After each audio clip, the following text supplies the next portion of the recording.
All right, good afternoon, everyone. Welcome to the Tuesday, January 18th edition of the MMAOB Daily Podcast. I'm your host, as always, Adam Martin, joined by my co-host here on Monday and Tuesday at 5 p.m. Eastern, Mr. Big Marcel. Marcel, man, how's it going? Yeah, everything is all right, man. That's some still mail today, as always. Still till January 29th, but yeah, everything is okay. How about you, man? I'm fine, man. So how's the weather? Like, was it crazy today, or is it crazy right now, or what? Well, it was kind of okay, man. It wasn't that cold, and sometimes a little bit of sunshine, so I was pretty relaxed today. Good job, good job. All right, so we were here yesterday. Obviously, we recapped the last card. So you guys know we're gonna break down UFC 270 today. So we got is it 13 fights, I believe, Marcel, we have right now. So should be a good Yeah, card. Go ahead. still no clearance about what will be on the main card, right? It's Yeah, crazy. exactly. I know, and we're like 3 days away from the card, and we don't know Yeah. for sure yet. You know what's hilarious? UFC stats, they just updated the Hardy fight, but instead of taking it off, they just put Spivak in Yeah, against him. I saw that. Yeah. So that doesn't really help us, guys. You know what I mean? It's almost typical, right? It really is. So, anyways, we got, like I said, I think it's 13 fights still. Yeah. As of right now, I don't think Spivak's on the card. But the guy was saying yesterday, he said it was going to move to 272, and that kind of makes sense. I think they just keep the fight together. Go ahead. Honestly, did it make sense at all, right? To keep Spivak on the card since he was only in for like 1 day. So it's like, okay, you might as well stay on the card. Yeah, I know what you're saying. Let me get these comments quickly. Hey, Ben May with good day. What's going on, man? He said, yeah, so there's back and forth going on. I mean, I can't talk about this too much today. We don't have a lot of time, but like for our news and stuff. But, Dana White said Paddy Pimblett and Jared Gordon's done, but the management at both sides is saying no. So have you heard anything, Marcel? You think I'm going to comment on the Paddy Pimblett fight? Think twice, man. No. I mean, it's pretty funny, man. They now announced something, and he said, by the way, probably, and people don't listen to the word probably. And I didn't jump on it at all. Definitely not because it's Paddy, and I'm not going to get in trouble again. So I'll wait till the UFC officially announced that fight, and I'm good to go. So, I'm not going to burn my fingers on that one again. So fair enough. They got Nikolai's asking, do we know what the main event is? What are you hearing? To think still, it's either Till against Hall, or it might be Chimaev against Luque. But now you hear again that Chimaev might fight Burns in May. So I don't know at all, man. Gotta wait. I did hear another rumor, but I can't share that yet. But I will share it with you after the show. No worries. So there's some moving parts still. Anyways, let's get into the day's breakdowns, guys. So we got UFC 270. Takes place Saturday. It's at Anaheim at the Honda Center. It's nice to get away from Vegas for like a new venue. They haven't been to Anaheim in a while. I know that they were supposed to go there. The last time I think was it Stipe and DC? Was that the last time? I think they were in Anaheim. Yeah, I believe. Yeah. They were supposed to go back, I think, for Covington and Usman at one point, but the car got canceled. Remember, there was that one, I think it's like 233 or something. Anyways, they got canceled. They ended up going for that card. So it's been a couple years. It's good to get out of Vegas, go to California. Now, of course, that means you might have some different judges for this card. You might have some different refs. So it'll be interesting to see as far as like that kind of stuff goes. But let's get into the card, guys. So again, using UFCstats.com, use that bout order there, which is subject to change, obviously. There probably will be some fights that fall off and some fights that switch, obviously, this week due to COVID and stuff. But as of right now, these are the 13 fights. And hopefully the second we get off the call, a fight doesn't fall off like last week when Pereira and Fiallo literally fell off as soon as we clicked. That was a complete horror, man, last week. That was ridiculous. Switch here and there, man. I know. Crazy. And Glenn saying the salaries get released for Anaheim. I hope they do too, Glenn. I'd like to see what these guys are getting paid and girls. All right, let's start with the first fight. Kay Hansen against Jazz Deiveson. Women's flyweight bout. The Canadian against the American here, Marcel. Interesting matchup to start off the card. Start with the odds here for this fight. Right now, we got Kay Hansen, pretty sizable favorite, minus 240. Jazz Deiveson plus 200. So what are you thinking about this one? Because it actually opened as a pick'em, and the early action is all over Kay Hansen. So what do you think about this one? Yeah, I don't really agree with the line here, man, to be really honest, because listen, man, I like Kay Hansen, but was she that convincing so far in the UFC? I don't know. She had a good fight, a competitive fight with Jen Frey. She won that fight and late in the fight. Then she fought Corey McKenna. In my opinion, I picked her in that fight. I think she won that fight, to be honest. I know Corey McKenna got the decision, but I scored actually all 3 rounds for Kay Hansen in that fight. I think we recently talked about that, by the way. If you look at Jasmine Jasudavicius, she got 1 loss on her record against Elise Reed. Was that right? And that was actually, I think, a fight I thought she won. So yeah, she should basically, in my opinion, should be undefeated. I don't think she was really impressed against the Brazilian girl. I think Pilastri is her name. She was really impressive in Contender Series, but she won. I think she's a big talent. She's a talented girl. Yeah, I actually I'm leaning towards Jasudavicius, to be really honest, man. I don't really lean towards Hansen.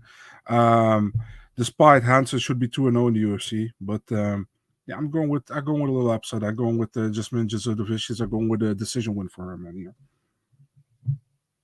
You're muted, Adam.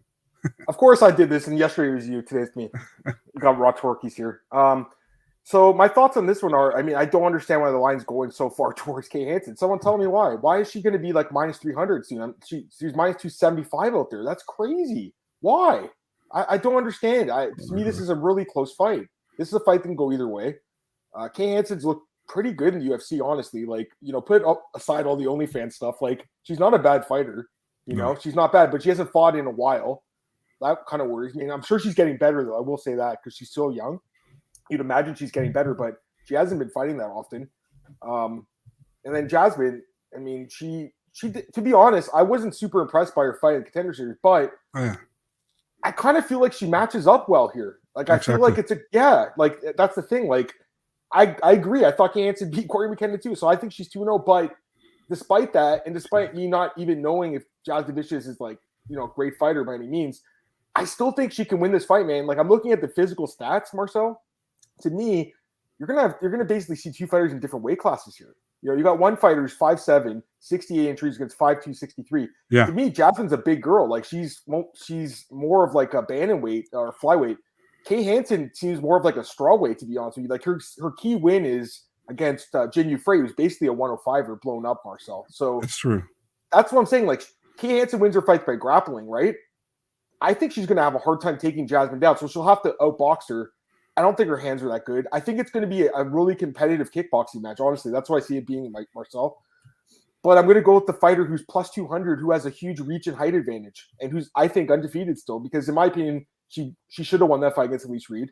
And look at Kay Hansen. She's a 7-4 record, guys. She's lost a lot of fights for a young fighter. Obviously, she's a young fighter, though. She's 10 years younger, Marcel. She could come in here and show a lot of improvements. But for what I've seen, I think she's beatable, and I think that Jasmine can beat her. So I got to be honest, guys. I'm surprised Marcel and me are agreeing with this one to kick off the card, Marcel. I mean, what the hell? Hey, we're struggling to find underdogs. All of a sudden, we got a plus 200 dog we like right off the card. I just think it's a really close fight, and I will take plus 200 anytime in this situation. A competitive fight. I don't think it's a blowout either way. I just think it's going to be a close fight, maybe a split decision, But either way, I think it goes to the judges too, Marcel. I will say that. I'm pretty sure it goes to the decision, which that the odds on that are basically the same as Hansen, minus 240. So to be honest, I'd rather bet on the fight just going the distance than Kay Hansen. I have no interest in Kay Hansen in this spot at all, personally. And I have a lot of interest in Jasmine as an underdog here, Marcel. So I think we both like it. I think what's his name? Orion Kossi got hurt or something, right? So he's off that card. I don't know what's going to happen with the Blood Diamond guy.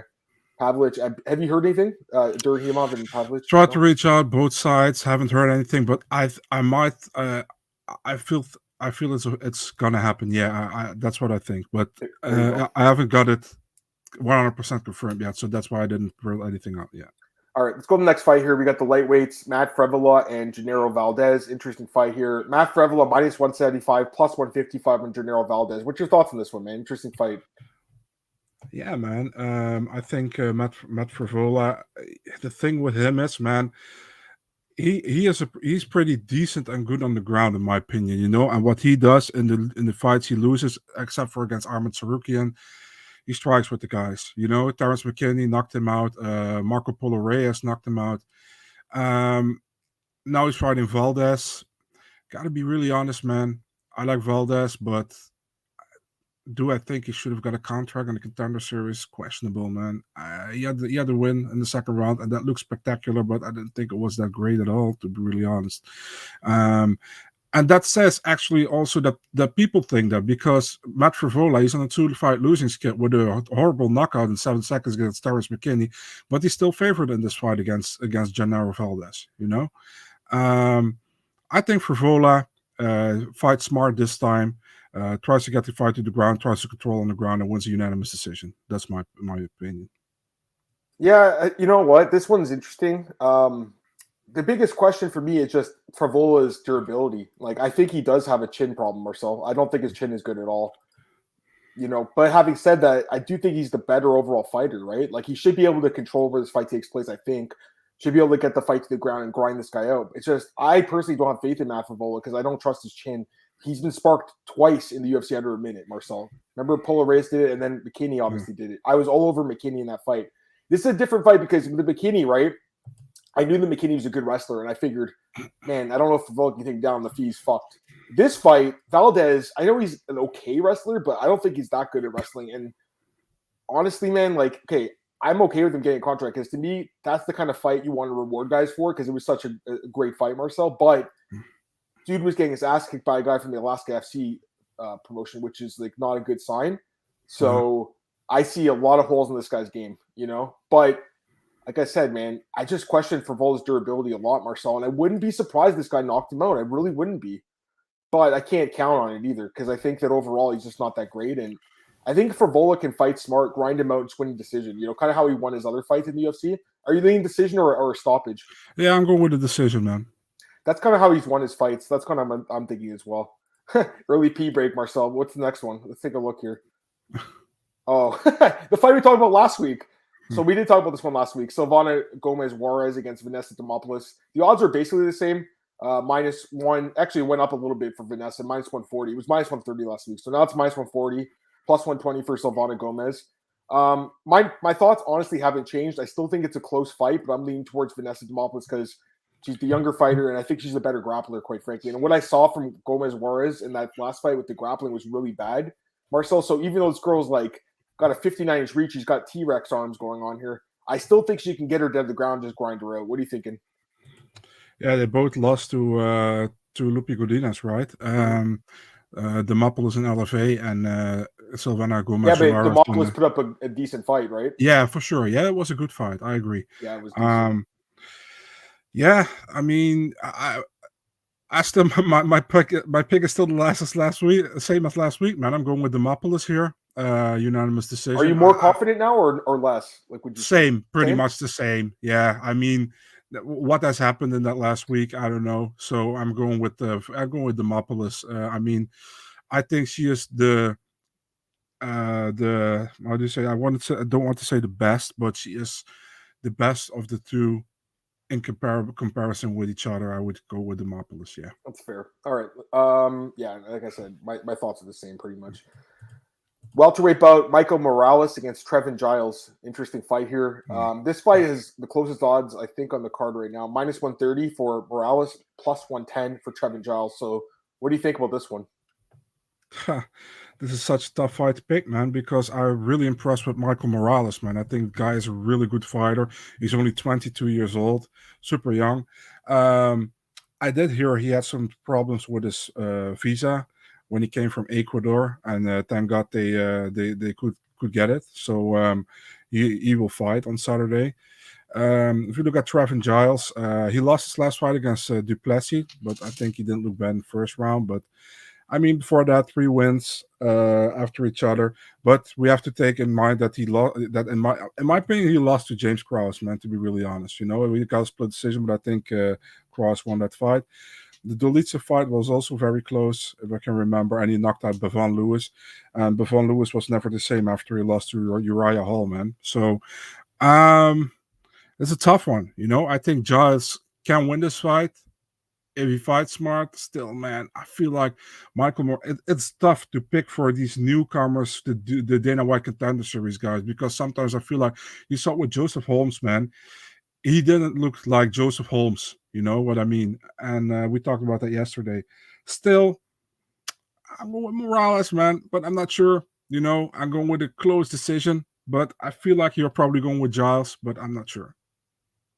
That's an interesting fight. And we should mention it's at welterweight, right? So Giles is moving down a weight class. Yeah. And he's mostly fought. I think he has fought at that weight class maybe Yeah. in the past, but he's mostly been a middleweight. And I think he was a light heavyweight at one point in his career. And Bogdanovic in his debut, yeah. Yeah, exactly. So this is really interesting. I mean, what I've seen, I looked at his Instagram just to see like what he looked like. He looked good, but how will it play out in the fight? We don't know, right? We don't know. Like, how will his conditioning be? Once the fight gets extended, it's an interesting fight, man. I mean, I think both guys are solid. I think Trevin Giles is a pretty good fighter. He makes a lot of mistakes in his fights, but overall, I think he's decent. But he makes these mistakes and gets caught in fights he can win. It's weird, right? Mm-hmm. Guy's solid though. But man, Morales is pretty impressive, Marcel. I got to be honest with you. Like, he's pretty impressive prospect, right? Like, he's just good everywhere. Good grappling and good striking too. He's just really well rounded. I mean, last week the guys from Contender Series bit me, right? They with Joseph Holmes and Brito too. Only Slava didn't. Pardon?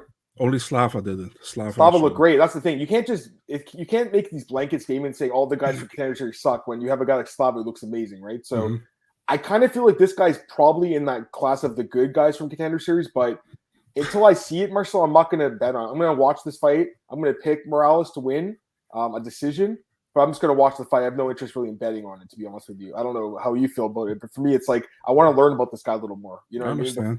So yeah, great live bet opportunity. It could be. I think Morales is solid though, but I am curious to see how Giles' cardio holds up. Oh, Gunnar Nelson. Yeah, I mean, I just saw it yesterday. I'm not sure. I mean, anyone in the top 15 makes sense. The bottom end of the top 15. Gavin Tucker, Sabatini. Did you break that? Is that? No, it actually got broken like almost 1.5 months ago, but there were no bout agreements in play yet. So, okay. But the bout agreements are now in place, so that's why I posted it. Yeah. Fair enough. Okay, let's go to the bantamweights. Tony Gravely and Simon Oliveira. Interesting fight, Marcel, here as well. Tony Gravely's a big favorite, minus 240. Simon Oliveira plus 200. What do you think about this fight? Interesting fight, kind of a weird fight, but what do you think? Yeah, it's another guy from the Contender Series, right? You got Simon Oliveira, who got. I mean, it's so hard, man, to match with these guys from the Contender Series all the time. Simon Oliveira, he looked good against Aldai. He won a split decision, and Aldai is a pretty decent fighter from Combate, right? But that was a short notice fight for Aldai because Oliveira was supposed to fight Basharat, So I'm actually happy Basharat and Oliveira are both in the UFC, right? I think both guys are good fighters. If you look at his opponent, Tony Gravely, he looked amazing in his first round against Nate Maness last time out, and then he got completely turned 360 and he got stopped in the second round. Yeah, but man, it's such a hard fight. Now everything is falling apart here. I would still favor Gravely probably, man. I think he had better competition so far than Oliveira. And, I mean, despite being finished in the second round, he looked good against Nate Maness, in the first round. I'm not taking here the gamble with the Contender Series guy. I'm going with Gravely here. I'm taking Gravely by an unanimous decision win. I feel really similar about this fight to you, Marcel. I kind of have like very similar thoughts. I just don't know enough about Simon Oliveira. I don't know how good he really is. Like, yeah. I don't even think he looked that good in the Contender Series, honestly. I don't think he really should have been signed, but that doesn't mean he won't win this fight. That doesn't mean he can't beat guys in the UFC. Marcel, that's the thing. Just because he didn't look great in that fight, in my opinion, anyways. But the guy does have a lot of experience, right? It's an interesting fight, man. I mean, Gravely I think it's pretty solid, but, he's got flaws in his game, Marcel. He can be finished, So I'm going to pick Gravely, Marcel. I do think he's the more solid fighter, trains in the American Top Team. So getting great training in. He's got all the experience in the UFC. He's fought really good fighters in the UFC for the most part. So I got to pick him. But I'm just saying right now, Marcel, this is kind of one of those fights where I think it's a potential upset in this card. I'm just not willing to take a risk on this guy because I don't know enough about him, basically. And I feel like you have the same thoughts about it. So yeah. Glenn says 8 of Oliveira's last 12 wins by round 1 sub. Yeah, I know that's the other thing, Glenn. Like, he could get that sub, but if he doesn't, maybe he'll get like a decision or even finish late by Gravely. Interesting fight. I mean, it's just Gravely's, man, he looked so good in that last fight and then gets caught and gets knocked out, right? Like, it's so weird, right? Like, he looked good up before that. Like, he was winning that fight, man. I also don't think losing to Nate Maness is a bad loss either. That guy's really good. So I agree. Yeah. So I think the guy has overall looked pretty good in the UFC. I'm just, like I said, the Simon guy he's like a wild card on this card, Marcel. He's a real wild card. He could be one of these guys that puts on a great performance. All right, let's go to the next fight. We got Matt Neville in the chat. What's going on, Matt? Glad to have you here, bud. So let's start with this fight. I want to start with this one. We got Jack Della Mandolin against Pierre Rodriguez. So Jack Della Mandolin was supposed to fight Warley Alves. Man, I was really looking forward to that fight, guys. Same. That fight would have been amazing. I think that should have been on the main card. Anyways, it ended up getting canceled. So now we got Mandolin against Pierre Rodriguez. So I'm gonna start with this one, Marcel. I usually start you, but I'm gonna start. Sure. So I gotta be honest. 3 or 4 days ago, I had no idea who this guy was. Never heard of Pierre Rodriguez. I gotta be honest with you. I don't know about you, but I never heard of him. So obviously, do the research on the guy. He's come from that Icon Fighting Championship, which it's kind of like emerged in the last couple of years as a pretty good feeder organization. I'm pretty sure that's where like Amanda Serrano fought, the boxer, and Jorge Masvidal, I believe, owns it now or manages it or something. So there's a connection to Jorge. There's some good fighters coming out there, and I think this guy's pretty good. I'll be honest with you guys. Like, just go on Fight Pass or YouTube. You'll see the power that this guy possesses. I mean, he has legitimate KO power in his hands and his knees and his feet, everything. So the guy's looked impressive, man. He's been running through everyone, just destroying everyone in his path. It's just, again, the level of competition I question. And also, obviously, the fact this guy hasn't got out of, like, the first round. So while I've been impressed by him, I against a guy like Jack Della Mandolin, who's so tough, who has such good cardio and durability, I feel like it's one of these fights where this guy might do well in, like, the first couple of minutes. Marcel land some big shots and hurt Della Mandolin, but I think eventually Della Mandolin just wears him out and finishes him with, like, body shots in the second or third round. So that's my prediction for this one, Marcel. I think P. Rodriguez, he has that first round knockout ability. I just don't think he's going to get it done against a guy like Mandolin, who's just got a good chin. He rolls with the punches well. I think he's going to knock out Rodriguez after he gets tired in, like, the second or third round. That's my prediction about this one. I do think the guy's impressive, but again, like Glenn said, like you said, Glenn, we haven't seen enough about him. But I was impressed by his tape. It's very impressive. I will say that. It's just, again, I have no idea his cardio is, and I don't think it's going to be very good. And against Della Mandolin, a guy I know can go 15 minutes hard, I'll take the guy who can go 15 minutes hard. Give me your thoughts, Marcel. Man, I'm happy for Pete Rodriguez. He got signed, but it's kind of weird when you have a guy with 4-0 getting signed to the UFC while you have guys in contender series who are 20-1 or something, So, yeah, he looked good in Icon. He has all 4 fights. It was pro fights in Icon. He won all 4 with knockout first round. Wait, hold on. By the way, when did Jorge Masvidal, like, take over that organization? Do you know? This new one. That's the recent, upcoming right? one. Yeah. Okay. All right. So, yeah, I mean, it's difficult, If you look at Jack Della Maddalena, he had, in my opinion, the best fight on the contender series, man, against Ange Luza. It was an amazing fight. Mm-hmm. I think both guys actually deserve to get signed from that fight. Jack Della is also, I think, a former rugby player before he came into MMA. Dude has his nose is like half crooked, like Arlovsky, so he's tough, a super tough guy. I like Della Maddalena a lot, what I saw so far. I think he's a really good fighter. He's a special guy. And if he can make sure he doesn't get knocked out early, I think that his cardio probably will win the fight. And I expect him also to finish Rodriguez. Maybe early on, or even in the second round, or late, late in the second or early in the third, Yep. So I'm actually... I could have said I'm with you, Adam. I'm exactly feeling the same, but I wanted to say something more. But yeah, no worries. I'm trying to see if I can get some, like, round props on this. I don't see it there. Let me check DraftKings and Sportsbook just to see if they have the props. I want to see what his odds are in, like, the second or third round, because that's when I think he would win the fight once the guy gasses out. Because I think that's what's going to happen here, guys. Mm-hmm. That guy does have power, but he's only going to have it for like 2 minutes. But he's got some vicious power. Also, take in mind he didn't know until 3 days he was going to fight Jack Della Maddalena. So yeah, short notice. That's the other thing, right? Okay, let me take a look here. Fight props or round props. It's actually round props. All right, let's take a look. I don't know if they're up yet. No, they haven't put them up. Okay, so they can't even look at them yet. Okay, no worries. But yeah, we have the same pick on that one. Let's get some other comments. Litchfield Scott, what's going on, man? Glad to have you here. Jackson, firefights would scare me. Jack is slicker with it. Yeah, he moves his head really well for a guy who gets in those fights. Like, but he's one of those guys that probably will get knocked out eventually. I just don't know if this is the fight. Alex, what's up, man? Glad to have you here. All right, let's go to the next fight, Marcel. But I think I will say that fight's going to be fun for while it lasts, and I do think very good chance the winner of that fight gets a bonus, whoever wins it, which I think will be Jack Dolan and Mandolin. I think that's definitely a bonus caliber fight. This is also a bonus caliber fight. I'm kind of hoping this fight gets bumped to the main card eventually because I think it deserves to be in the pay-per-view. Iliad Topuria against Charles Jourdain. Charles Jourdain obviously taking the fight short notice for the injured Mosher Evlov. Like, he just fought recently against Andre Ewell, looked great in that fight, looked amazing in that fight. Comes back here, just signed a new UFC contract. They brought him back. I'm glad he's back in the UFC, Marcel.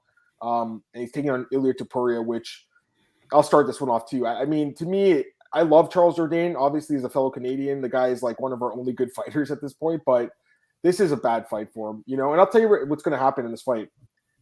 Topuria is going to take him down. That's what's going to happen. He's just going to take him to the ground.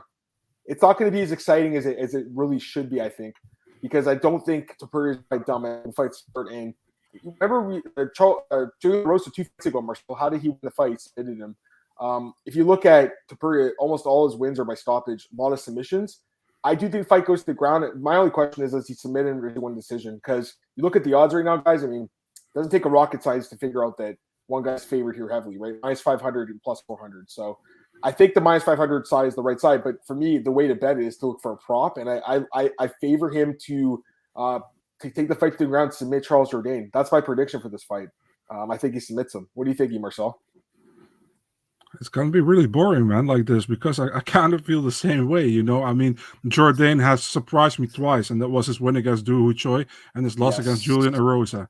So, I mean, he's not going to surprise me for a third time, I think. I just think Topuria has a complete package, man, and definitely in the ground game. I think his stand-up is also coming pretty well together as of lately, but his ground game is really good, you know, and I expect him to take Charles Jourdain down and to finish him there.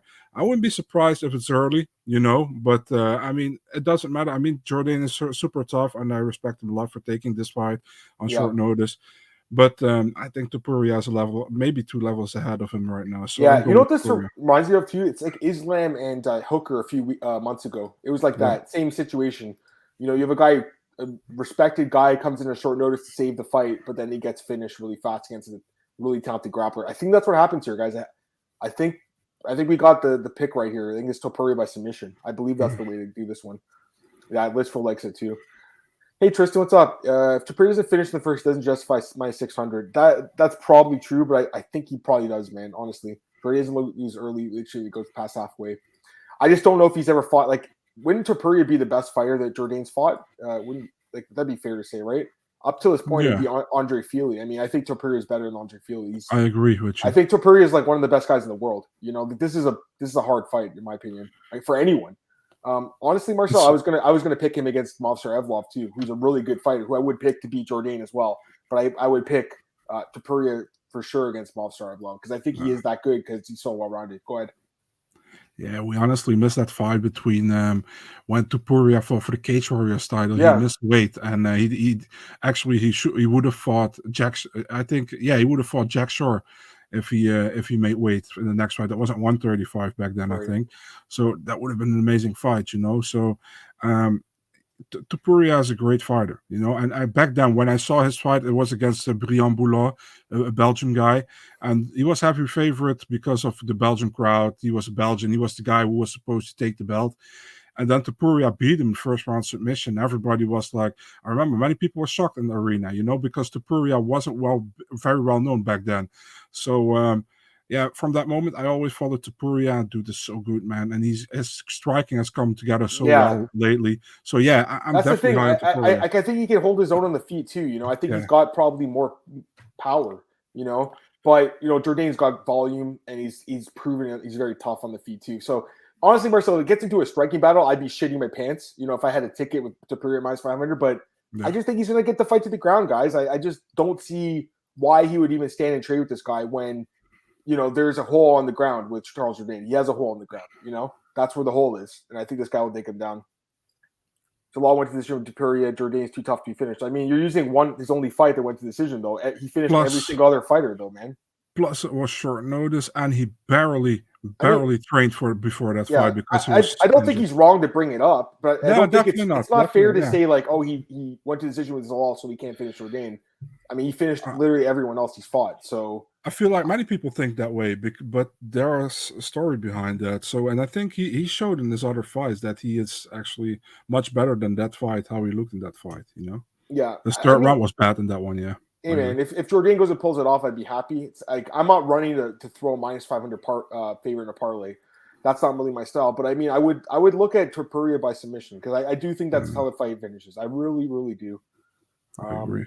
But anyways. Oh, sorry. What's his name? Tristan's asking why he volunteered to take the fight because he got a new contract. They probably paid him a lot of money, like just like Dan Hooker, right? Remember when he fought Matt Island, he got a new deal and he got paid a lot. Okay, let's go to the next fight here. Another fight with big favorite, and also a fight we talked about, like I want to say a month ago. Henry Barcelos against Victor Henry, minus 450 guys on Barcelos and plus 360 on Henry. Marcel, my honest thoughts are that the line's too high. I really do think it's too high. I think people don't realize Victor Henry is a good fighter, as we talked about. The guy's very good and he's very experienced. He can win this fight. I think he can actually win this fight if he keeps it standing because he can outstrike Barcelos a little bit, maybe knock him out. But Barcelos is so well-rounded. He's got so much experience now in the UFC. It's hard not to take him here just to kind of probably win a decision.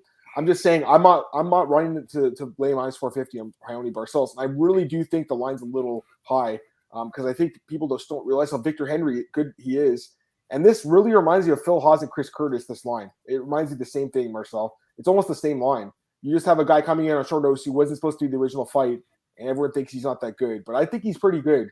And I do think, I'm not betting on him, but in DraftKings, I'll probably put Victor Henry in a few teams because I do think he can pull it off potentially as a big underdog. So for me, I think there's more value on the dog here, but I'm going to pick the favorite just as a straight up pick. But it's just not one I'm super interested in betting on because I think it should be Barcelos like minus 200, not minus 450. That's my honest thoughts. What are you thinking? I'm honestly still upset that the UFC signed Barcelos so late in his career. I think they signed him way too late. If you look at Henry, he got some good experience. He got a win over Carlo Phillips. I mean that's a great win. But also he holds himself pretty well together. I think his only loss in his last couple of fights was against Denis Lavrentiev, and that's one of the main training partners of Jourdain, right? And he also won against him earlier in his career.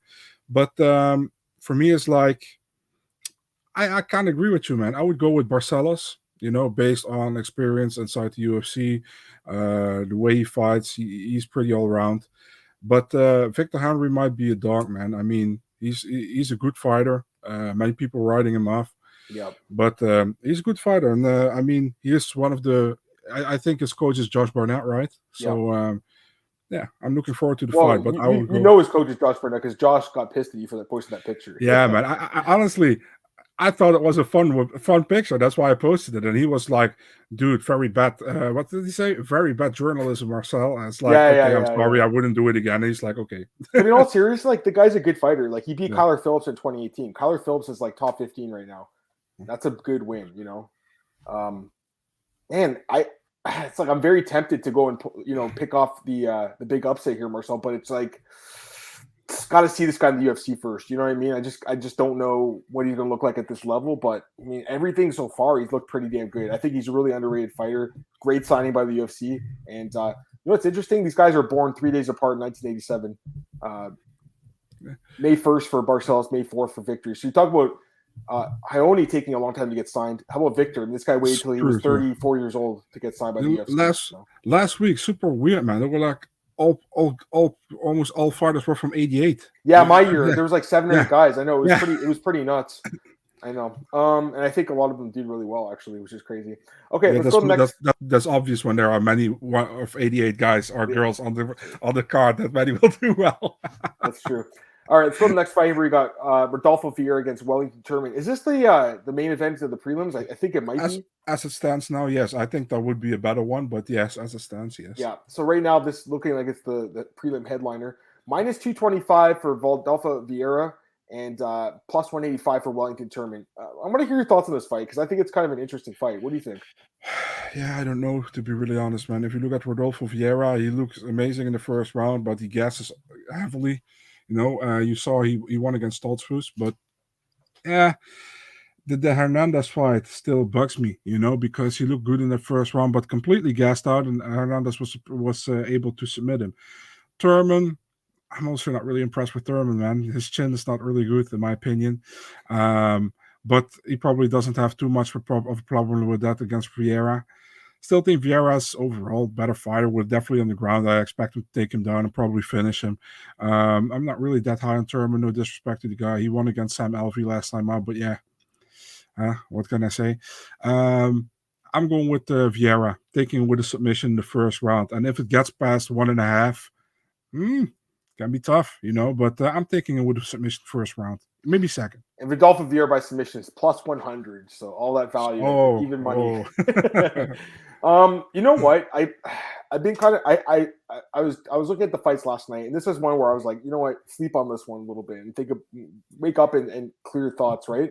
Because before I went to bed last night, I was like really convinced I was going to pick Thurman as an upset here. I really was, because I still don't trust Vieira and his cardio after that fight with Anthony Hernandez. Like I just like the way he gassed out, it became a statue almost. Like it was really crazy to see that happen. Like, and it's freaky, right? But I went back and watched the Dustin Stoltzfus fights, and man, the cardio looked good. The improvement on the feet was evident, and he still won by submission too. That's a pretty good bounce back win for him. And Thurman, here's the thing. I'm looking at his stats, and it says 100% takedown defense, if I'm not mistaken. So it's like, I'm like, damn, like this guy's going to be hard to take down. Might be a nightmare matchup. But then you go and watch the fight with Carl Robertson, and Carl Robertson reversed him multiple times on the ground and got in top position for most of that fight and won the decision. So although this guy is a decent grappler, I still think that sorry, go ahead. What? Did Silva also do that? Silva? Bruno Silva. Yeah, so he flipped him over and then beat him up. Basically, that's what happened. I think that this guy could be put in his back. Like that's what I'm trying to get to. So I got to go with him, Marcel. I think he probably does end up getting the submission as well. Yeah. But again, I don't think I can bet on him right now, just because I'm worried about the cardio still. I got to be honest with you. I don't know about you, but it still worries me. So me too. Yeah. So I'm not running to bet on it, but from like DraftKings, he's gonna have to be someone I look at, because I like playing DraftKings. He's a guy I'll look at because he can finish you, right? So that'd be the kind of guy. This fight I'll be looking at DraftKings. Maybe the dog if he wins, because I think if Turbin wins, it's probably like a late knockout. Wouldn't you say, Marcel? Like a second, third round knockout? Probably? Yeah, I would say, yeah, for sure. Yeah, once Vieira gasses, I just don't know if it's gonna happen in this fight. Anthony Hernandez is a better fighter. They get these comments, but I think Turbin's a little underrated. And I don't think it's easy to say like, this guy barely got by Sam Alvey, so he can't win this fight. Every fight is different, as we talk about every single week. This guy likes Vieira. Zishan, weak card for 270. I say as a hardcore fan outside type. Yeah, it's not the greatest card, Zishan. I don't think you're wrong. It's not a great card. Turbin's looked awful, never subbed. That's what I'm saying, Glenn. I mean, it's that's the thing. It's an interesting fight because he's a grappler too, Turbin. Minus 225, too much for a gasser. Me too, Tristan. Again, we have to pick every fight here. We're going to pick it. Doesn't mean we're going to bet every fight. This is one where I can't bet on this guy because I still have that bad taste in my mouth for that fight with Fluffy. Okay, let's go to the next fight. Cody Stamann against Said Nurmagomedov. Interesting one too, Marcel. I like this fight. We got the bantamweights here. And this division it's so good. Like, Said's a guy that doesn't fight that often. You just kind of forget about him. Like, he's great, So this division's amazing. Minus 185 right now for Said. Plus 160 for Cody Stamann. What do you think, Marcel? Did Nurmagomedov or Cody Stamann? Who wins this one? That's a fun fight, man. I think if you look at Said, in my opinion, he's more of one of those Dagestani guys who more like to stand up than go to the ground, And the funny thing is that Stamann is kind of as a wrestler, actually, in my opinion. So we're gonna try to. I think we're gonna try Stamann to get Said to the ground. That's what I expect. Yes. When's the last time an American guy was the one who was the wrestler against the Russian guy? I have no idea. It's a long time ago. Yeah. Maybe Aljo against Jan. And Jan had takedowns. Yeah, of course. Jan was the one who got 7 takedowns. Yeah. So, I mean, I think Stamann will try to take him down, but I expect Said to actually land a big punch and to try to put him away. If that doesn't happen, Stamann can win the fight with the decision probably because he is a good wrestler. In my opinion, I think Stamann is an underrated guy in the division. Still, I'm going with Said here. I think Said stops him by TKO, so I'm going with Said. But I would be surprised, man, if Stamen can implement this wrestling game and can get a decision here. So, yeah, tricky fight, in my opinion. Yeah, this was another one I went to bed last night on the fence about. And I still kind of am. Me Although too. I'm leaning a little bit towards Nurmagomedov still because, from what I've seen, this guy is super fast on the feet, man. Like, he's really lightning fast, and he can, strike with the best of them. But, here's the thing. Here's my thoughts on this fight. I don't know if he'll knock out Cody Stamen, right? So it's probably going to go 3 rounds. Cody Stamen almost always wins the 3rd round, okay? So he won the 3rd round. We're going to give it to him. Now Saeed has to win the first 2 rounds. I think he's going to win the first. This fight will come down to the 2nd round, in my opinion. That's how this fight plays out. First round, Saeed throwing the kicks, winning on points. And the 2nd round, it's just one of those rounds where the first half of the round, he might be in control, and then get a little tired. Cody gets a takedown, lands in top control for like the last minute. Marcel and steals the split decision.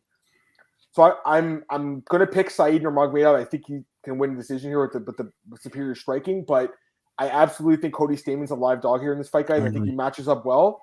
But I will take the guy who's, the younger guy, longer reach, taller guy who's the better striker in Saeed.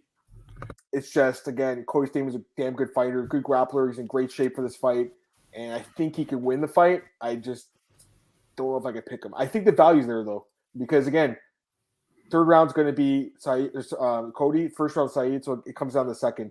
Or Saeed can knock him out, too. That's the other thing, right? Mm-hmm. But I don't know if that's going to happen because Stamen's pretty hard to finish. I know Aljo submitted him. He's pretty hard to finish. It could very well be a bad matchup for Saeed Nurmagomedov. But, Marcel, I got to see more of this guy. I really want to see more about him, He doesn't fight all that often, right? That's the thing.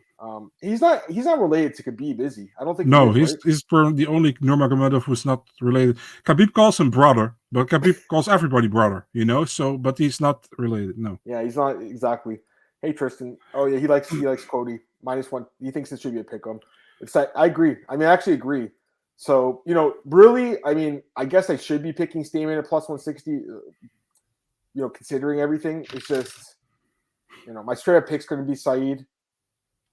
I think the value might be on Stamen. I'm not like 100% willing to say, he's going to win the fight. You know what I mean, Marcel? Yeah, I'm on the fence a little bit. We have all the same picks so far, right? Last week, I said we were the same, but we ended up being different because you picked Charles Rose and I picked DJ Brown. So we ended up having a different pick.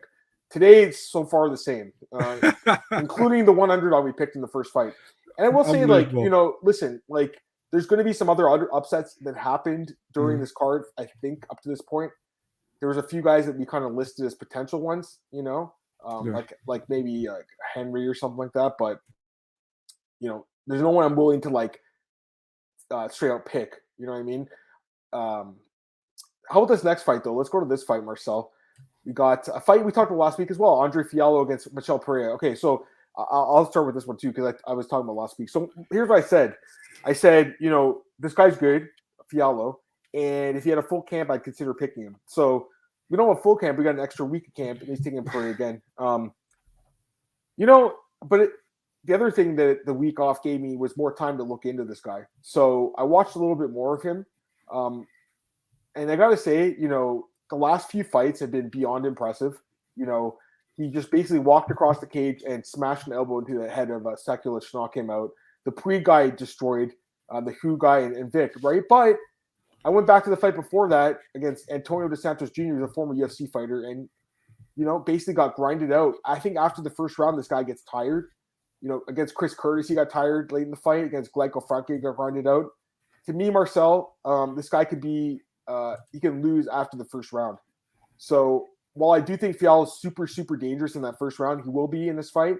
The big cage gives Pereira an advantage in this fight, in my opinion. If this was in the small cage, I would consider Fiallo more. In the bigger cage, from what I've seen with Pereira, man, the guy's movement is very good. And he fought really, really stupid the first couple fights in the UFC. He's fought really smart lately. He's fighting smart.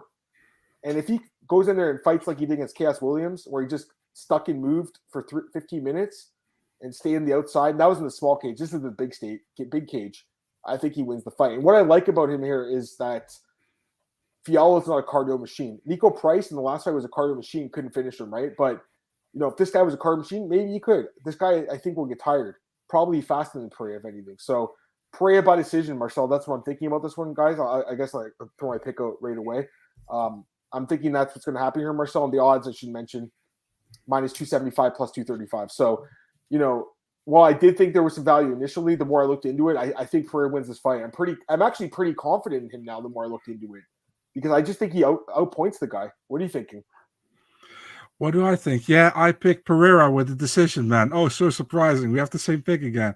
I completely forgot what you picked, to be honest with you. But I go with decision. It's pretty much the same, man. If he doesn't get the knockout in the first round, I expect him to fade, probably, and I expect Pereira to be smart, and to fight smart like he did. Listen, he's still a little very explosive, and does something a little bit of weird stuff, but it's not as bad as it was in the beginning, and I'm going with Pereira decision as well here. Yeah, and the only fight I've seen get knocked out was by Dusko, and I think in Serbia. And it was kind of like a random knockout. It was kind of like a fluke knockout almost. I think his chin is decent. Mm-hmm. If Fiala pins against the fence and just starts laying into him, he's going to finish him. But I just don't see it happening. I think the big cage, it's a big advantage for him. So Pereira, I'm looking at the props. Pereira by decision is plus 240. That's a good prop. I think that's the way he wins the fight. Want to parlay Pereira so bad, worry about the knockout. Do you think it goes? Yes, I think it was like that fight. Chaos Williams and Michelle isn't super elusive. Fiala corners Pereira and finishes him at some point. Nico Price performance. I don't agree. I kind of disagree completely, Daniel. I think Pereira is extremely elusive. I think he has some of the best movement in the division, Marcel, and I think he proved that against Chaos Williams. And I think he proved that against Nico Price a little bit too. I understand he got tired in that third round, but he survived it. And he won the first 2 rounds. So I kind of disagree with you, Daniel, to be honest with you, man. I think the guy's one of the more elusive guys. He's only been knocked out once in 30 fights, too. He's hard to hit. Sorry, 37 fights, 1 knockout loss. He's a tough dude, man. He's a good fighter, But, again, the cardio, it's a concern. It always will be. It's just I think he's fighting a guy that also has a cardio concern in Fiala. So it'd be interesting. Also, Anita, my fiance, is Portuguese. This is a Portuguese guy, so if he loses, I'm going to be making fun of her. And if he wins, she's going to be making fun of me. So we'll see what happens there. Okay, let's go to the 2 title fights. Wow, we got there already because, again, Spivak's off the card from what we're hearing. So let's start with the first title fight, guys. Brandon Moreno against Deiveson Figueiredo. This is the trilogy fight. The 3rd year in a row, Marcel, they fought. So I believe it's the first time in UFC history the pair of guys have fought 3 times in a row, I believe. I think that's fair. And also, obviously, the first time 2 guys have fought 3 times in a row, ever in the UFC. So really intriguing matchup, obviously. Right now, we got Brandon Moreno. He is the favorite here, which is interesting because if you look at the odds, guys, Figueiredo was favored the first 2 fights. First one was a draw, second one, Moreno won. Now, Moreno's the favorite, minus 170, plus 150 on Figueiredo. So, I mean, Marcel, I feel like we broke down the fight together last year. I think the first time they fought, I don't know if it was me and you or if it was me and Cole. I picked Figueiredo the first 2 fights, so I'm really curious to hear who you were picking in the trilogy and who'd you pick in the first 2? Because I picked Figueiredo both times, and I was wrong the second time at least. So give me your thoughts, man. I think I picked Figueiredo the first time. Second time, I'm not sure, man, anymore. I can't remember. But there is no reason for me to go with Figueiredo in this fight this time. If you look at the first fight, I think it was really close. I think Figueiredo would have won on my card 48-47 if he didn't got that point deduction. It went to a draw, and it went actually to a draw, that fight. The second fight, I think Moreno looked great in that fight, and he submitted Figueiredo in the second round. I don't see why I would pick Figueiredo this time. I think Moreno found his weak spot. I said to you as well, man, I don't think Figueiredo's grappling is that great. Everybody's talking about the Alex Perez win. He pretty much cheated twice in that fight, and it's not, people say it's not that obvious. He positions himself 2 times with the cage grab, in a certain way. And it was just a really short cage grab, but it was just enough to position himself for a certain way to get a submission. And against Moreno, I think Moreno is a much better grappler than Figueiredo is, I think Figueiredo really has to keep the fight standing to do something against Moreno. But I think Moreno is just smarter, I think he takes him down, and I think he finishes him again, to be really honest, man. I'm going with Moreno again. And I'm going with a submission win this time. I'm going with a third round submission win for Brandon Moreno in this one. You're muted again, bro. Sorry, guys. So basically, like I said, like the first, two times I picked Figgy, and I still think he won the first fight. I really do think he won 4 rounds, and then with the point deduction, he would have won 3. 2 judges gave him 3 rounds, so it was a draw. 1 judge had him winning. Second fight, though, I mean, it just didn't go the way I thought. It was completely the other way around, and I completely agree. I mean, at this point, Marcel, and this guy's burned me in the past when he fought Formiga. Same thing happened. He gets taken down. That's his issue, right? Backpack, yeah. Yeah. So I think he can be taken down and controlled and finished too. But I will say, like, he's been training with Henry Cejudo for like the last couple months, right? At Fight Ready. Yeah. So I think he's going to improve his wrestling to the point where it's like passable enough where he's going to be able to defend a lot of the submissions and stuff. So I'm thinking the fight might go 5 rounds again, like the first fight, Marcel. That's kind of what I'm thinking. But I think Moreno wins again. I think he's just going to have more takedowns throughout the fight. The striking stats are pretty similar too. He's felt Figueiredo's power hasn't been finished yet. And also Figueiredo, here's the thing. When they first fought 2 years ago, it was in 2020, right? Now it's 2022. And this guy's 34 years old now, Mark. So all of a sudden in the flyweight division, like he's getting old all of a sudden, right? So not only that, but this guy has a hard time cutting weight as well. I think the weight cut's probably going to go better for him this time. I think he's working with the PI and those guys. So I think it's going to go better. But that part worries me because he could gas out anytime too. So Figueredo will be dangerous for like a round or 2, but I think Moreno's going to end up getting the job done, Marcel. I think he and still once again either a decision or a submission again like last time. But yeah, I'm convinced he wins the fight. I just think he's the better fighter now. Let me get these comments, guys. You guys think that this fight goes past 2 rounds? I feel like they know each other well. So let's see anyone getting finished early. I think it goes late, Tristan. I think it goes pretty late. And I think that with the improved, I would hope, takedown defense and just, grappling and shrimping and everything, like defending, I would hope that Figueroa can like go longer in the fight, just even, survive anything. But I think Moreno's just going to get takedowns. Like that's the way to beat Figueiredo. His takedown defense sucks. And this is how you beat him. And I agree with Glenn too. He does look better physically. I agree. That's a decent camp. So Mitchell says Figueroa problem always the weight. This time going good. Yeah, I agree with that too. It'd be interesting to see what happens, right? If he doesn't gas out. X factor is Figgy, the weight cut.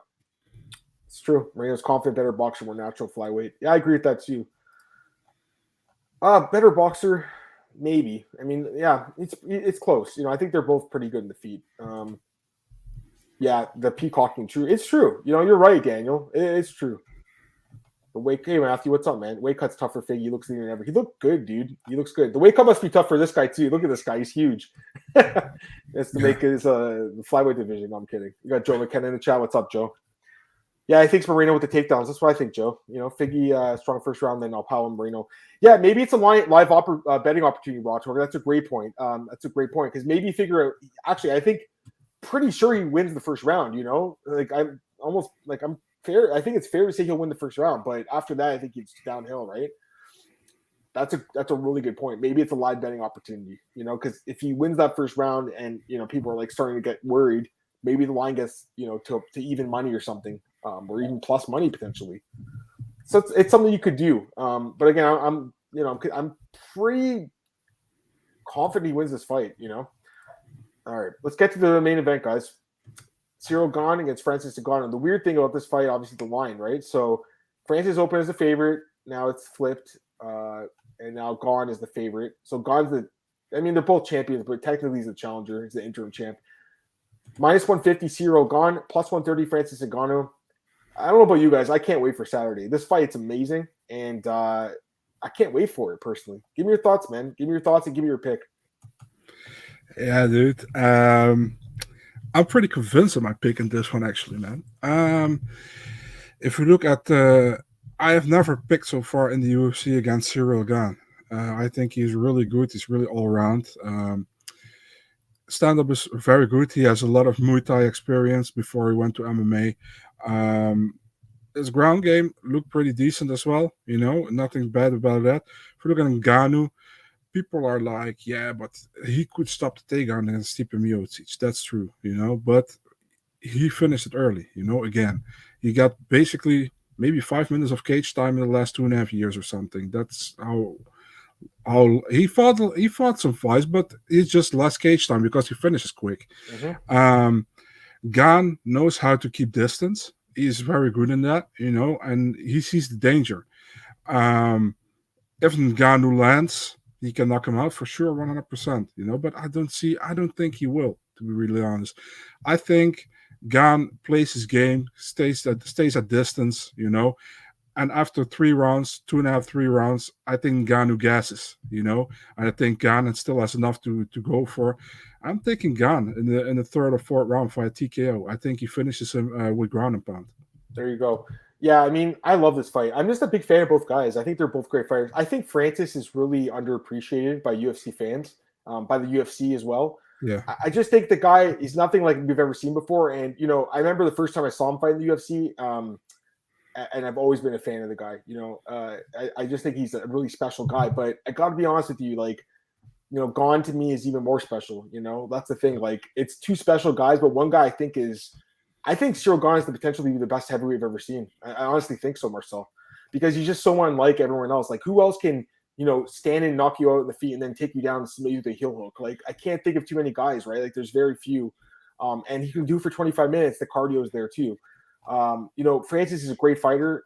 For that first round and a half, he can knock out anyone in the world. I mean, and it's not only that, but his sprawl looked amazing against Stipe. Like, I think his cardio's probably improved, training with those guys in Vegas now. Like, everything's improved. But even having said that, this guy waited so long to be the champ, and I don't even think he's going to make a successful title defense. And I said this last year, I said it when Gane won the belt. I was like, I don't even think Francis is going to defend the belt once, It's a damn shame, I will say, that we didn't see John Jones at Francis, because I think that would have been one of the biggest fights they could have ever made in the UFC. But John Jones is an idiot, and the fight never got made because it's his fault, in my opinion. But Ciryl Gane gets the opportunity instead, and I think it's an opportunity he's going to run with Marcel. I think Ciryl Gane wins the title too. So the only question for you is, does he win a decision or is he get a late knockout? I'm kind of on the fence. In a pool where you have to make a pick for the method, I'm just really on the fence about it, honestly. So kind of going back and forth in the method, but I think it's either a late knockout or decision. And I was talking to Cole actually yesterday, and Cole's like, how he could submit him too, man. Like, that's the thing. We're not even talking about the submission. Like, that is possible too. I just think he's got multiple paths to victory, whereas Ngannou has one path with that punch, and it might be enough, but I just can't count on it. Got a lot of comments here, guys. Let me get them. Tristan, he said you guys make different picks. I mean, again, we don't talk. Me and Marcel did not talk before these picks, and we had the same picks. But last week it was different. But today's so far the same. Although COVID's going to wreck one of these fights. Gane's on the distance. The Gane will fall, and they can get blueprint. Very, very, very, very possible. I also think Gane could just stay on his bike for 25 minutes and honestly walk backwards and just pick him apart backwards, going backwards. Gane decision, yeah. It's for me. It's either a late knockout or a decision. And if Gane rushes in, he can go for a takedown. Yeah. Rod Torque likes Frank. I mean, Francis can knock him out.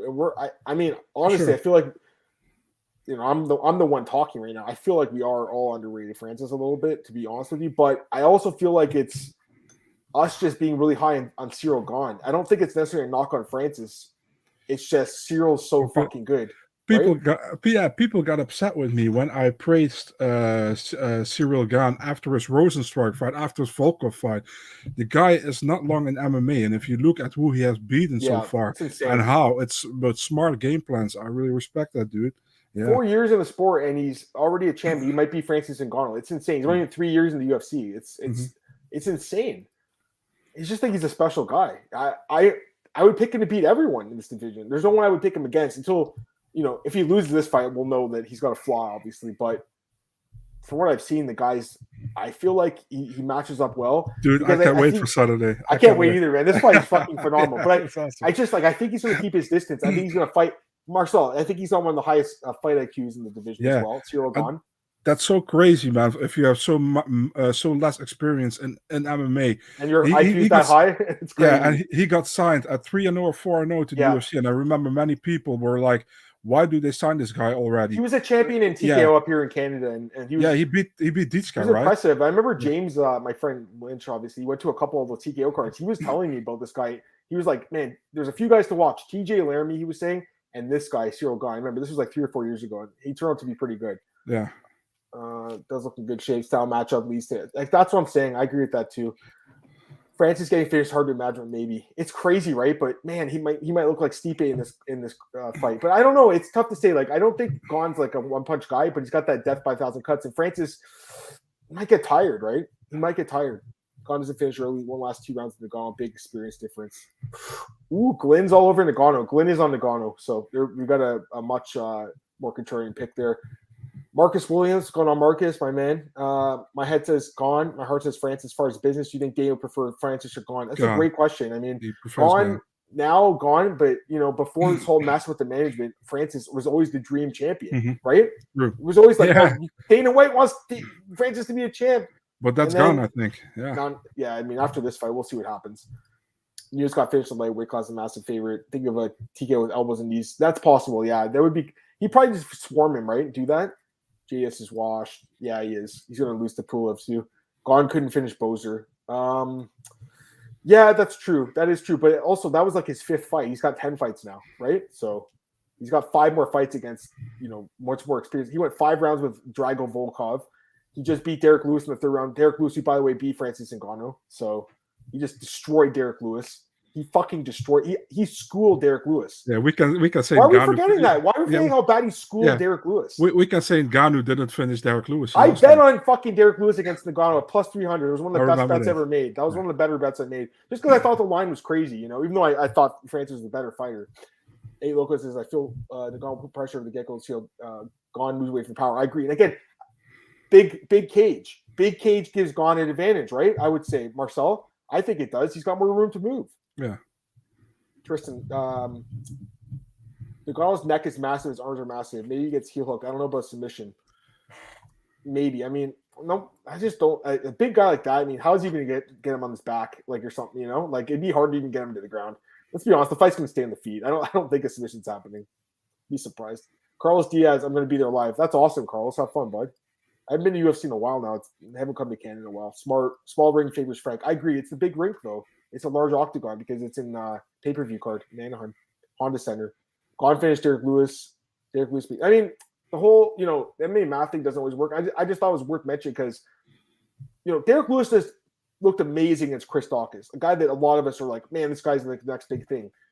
And Ciryl Gane completely schooled Derek Lewis. He made that fight look so easy, Marcel, I understand Francis, he's a better fighter than Derek, I think. More dangerous, but actually, I don't know if that's fair to say. Derek's super dangerous too, and he schooled him, right? So Derek's flakier, though. Derek is more flaky. He's got these weird fights sometimes. Going with Francis by knockout, I think he's going forward, and it's inevitable. I don't think we'll wait for Gane like Lewis. Hey, man, if that happens, I mean, it wouldn't be surprised. It's either Francis by knockout or Gane by late TKO decision. I mean, I think that's how all of us are kind of thinking here. Don't forget Gane has the reach. Does he? I think it's close, isn't it? I thought it was really close. Let me double check. He has 2 inches of reach. You're right. Good call. I feel like 2 inches is kind of negligible, though. It's 1 inch on each side. I mean, it helps a little bit. That inch could be, honestly, you're right. In a sport like this, in a fight like this, inches could be the difference. It's just, it's not a significant reach. Gane is also, it's 81 inches, versus 83. Both guys are massive. Francis will swing wild and try to go for the kill. Gane's too elusive. Francis will gas and Gane's going to finish him. Yeah. Very good chance of that happening, I think, too. Ngannou can win, but not finishing Bozer. Yeah. The Diska fight and Souza, like, they weren't too bad guys, like, especially for his first year. I think, it was, again, the Diska fight, one of the fights he got rocked in, but it's been, 4 years now, and I think he's learned a lot. Gane barely gets touched in his fights now. Like, even Volkov, who was hitting him, didn't even, like, hurt him ever, I don't think. And Volkov's dangerous. They're keeping exciting dangerous. Are we not talking hookers? Nah, Francis was scared. Getting bad. Come on. Scared of Gane. Yeah, we'll see what happens. 3 years time difference. Frankie's come further. They both have. I think they both have a lot. What Gane did to Volk and Black Beast convinced. Big cage on top of it. Dude, I'm with you too, Alex. I think that's my thought too. Just at Cole. I don't know if Cole's here right now. I messaged him, but I don't know if he's in here. But no, he's needs to be. Cole just mentioned it to me. He's like, it's possible. I'm like, I guess, like, anything's possible. Like, fucking Conor McGregor could submit Khabib. Like, anything could happen. Shamil and Pavlovich, no, it's not official. I think he was asked that, actually. Yeah, it's a question. Yeah, no worries. I think we'll take the last couple questions. We'll get out of here. I have a feeling Francis knocked out a round of Gane, finding himself in low volume. Yeah, it's possible. I mean, it could happen. I do want to talk about this. Is there anything else you guys want to talk about this fight, or can we move a little bit into the news? We're gonna get out of here in a few minutes anyway. I gotta go eat some dinner, but there's one thing I want to talk about Glenn because he mentioned something interesting. Thoughts on UFC COVID test announcement? Seems like they're cutting tests after Ariel forced to backtrack when they tried to make fighters pay too many fights falling off. So basically, what's going on is I believe they're like if you're asymptomatic and vaccinated, they're not going to test you, right? Is that what's going on? I don't know, man. I don't really want to talk about COVID. Kind of done with it. To be really No, but honest. I think we have to talk about this, Marcel. I don't think you can't do that, Marcel. Come on, you can't call yourself a journalist and then. Yeah, I know, but I mean, I'm pulling up Nolan's thing. Nolan tweeted it, so let's pull it up. Here's what Nolan said: the ever-evolving UFC COVID-19 protocol will change. Fully vaccinated athletes, of course, will not require testing or quarantine during UFC 270 pre-fight or post-fight or during the pre-fight. For unvaccinated individuals, the protocol is the same. The only change is that the last test was on Thursday instead of Friday. I think that a lot of these fights were getting pulled off because they were happening on Friday, right? So it's stupid. Anyways, man. Is there anything else you want to talk about? I think I'm pretty good. How about you? Yeah, I'm good too, man. Yeah. All right, Marcel, plug yourself. Let's get out of here. I think we just went past an hour, so we're good, guys. But yeah, I'm looking forward to this card. Can't wait. Hopefully, no last second changes, but you never know with COVID. All right, let's go. Big Marcel 24, Twitter, Instagram, Eurosport. Yeah, that's it pretty much. There you go. You guys can follow me on Twitter at MMAOB Podcast is at MMAOddsbreaker.com. It's on our YouTube. It's on Spotify, iTunes, Apple, all those places. Also follow me at my MMA News. I do some news there as well. And then at bookies.com. So it's all the places. I'm actually for bookies, Marcel, I do betting promotions and stuff, but they just asked me to start doing MMA fighting. So starting on the Strickland card in 2 weeks, I'll be doing an article there a week. So it's pretty cool. All right, guys, have a great day. Actually, great week. Enjoy UFC 270. We'll be back on Monday at 5 p.m. Eastern. Have a good night.